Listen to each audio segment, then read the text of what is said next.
SC ST వర్గీకరణపై supreme court తీర్పు నేపథ్యంలో తెలంగాణ శాసనసభలో సీఎం రేవంత్ రెడ్డి సంచలన నిర్ణయం తీసుకున్నారు. ఇచ్చిన నోటిఫికేషన్లలో వర్గీకరణ అమలు చేస్తామని వెల్లడించారు. సీఎం నిర్ణయం పట్ల మంత్రులు, ఎమ్మెల్యేలు హర్షం వ్యక్తం చేశారు.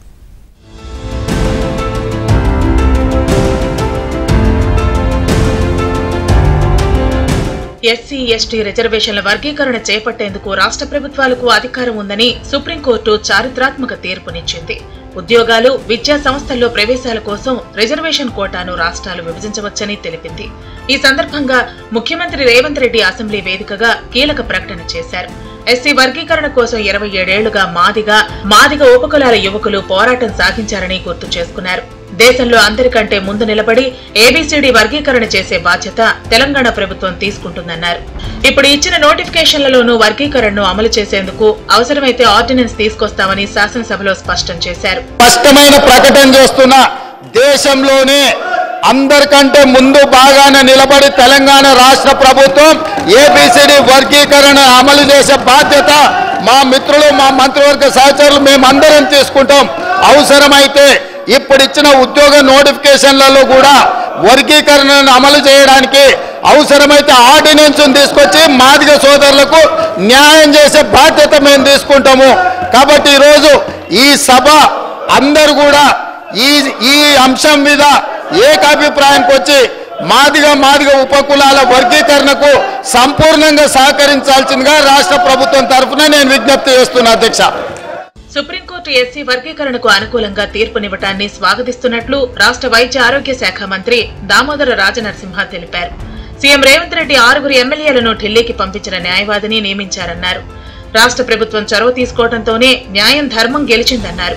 ఈ తీర్పు ఒక వర్గానికి వ్యతిరేకం కాదని స్పష్టం చేశారు. ఇక అంబేద్కర్ ఇచ్చిన రాజ్యాంగ ఫలాలు అందరికీ అందాలనే తమ కల సాకారమైందని ఎమ్మెల్యే కడియం శ్రీహరి అన్నారు. ముఖ్యమంత్రి గారికి ధన్యవాదాలు తెలియజేస్తున్నాను. ప్రభుత్వం ఏర్పడ్డ 2 మాసాలకే ఏజీతో మాట్లాడి వారు ఆదేశాలు ఇవ్వడం జరిగింది. మీరు డెలిగేషన్ లీడ్ చేసి సుప్రీంకోర్టులో ఒక అడ్వకేట్ని నియమించి మనం కూడా వాదన వినిపిస్తాము. రాష్ట్ర తరఫున ఈ ప్రభుత్వం వర్గీకరణకు, సమతుల్యానికి సానుకూలంగా ఉన్నది. Will fight for the right of the down trodden, discriminated అనే ఉద్దేశంతో ఓ డెలిగేషన్ని అప్పచెప్పారు.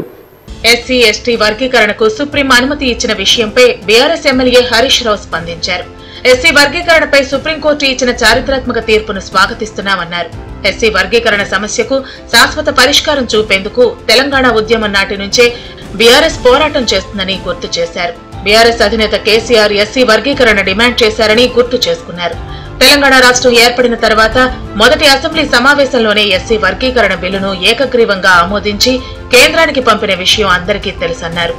ఎస్సీ వర్గీకరణ మీద భారత సర్వోన్నత న్యాయస్థానం ఇచ్చిన తీర్పును బీఆర్ఎస్ పార్టీ పక్షాన మా యొక్క హర్షాన్ని వ్యక్తం చేస్తా ఉన్నాం, స్వాగతిస్తా ఉన్నాం. అధ్యక్ష, ఈ యొక్క వర్గీకరణ మీద మా ప్రభుత్వం ఏర్పడిన వెంటనే సభానాయకుడిగా కేసీఆర్ గారు 29 నవంబర్ 2014లో ఈ ఎస్సీ వర్గీకరణ వెంటనే చేయాలని ఆనాడు మా సభానాయకుడిగా కేసీఆర్ గారు ఈ సభలో తీర్మానాన్ని ప్రవేశపెట్టి కేంద్ర ప్రభుత్వానికి ఏకగ్రీవంగా ఈ వర్గీకరణ చేపట్టాలని చెప్పిన పార్టీ మా బీఆర్ఎస్ పార్టీ. శాసనసభ సమావేశాల అనంతరం సీఎం రేవంత్ రెడ్డి దామోదర రాజనరసింహతో పాటు పలువురు ఎమ్మెల్యేలు మర్యాదపూర్వకంగా కలిశారు. రేవంత్ రెడ్డికి మిఠాయిలు పంచి కృతజ్ఞతలు తెలిపారు. కాంగ్రెస్ నేతలతో కలిసి సీఎం డప్పు వాయించారు.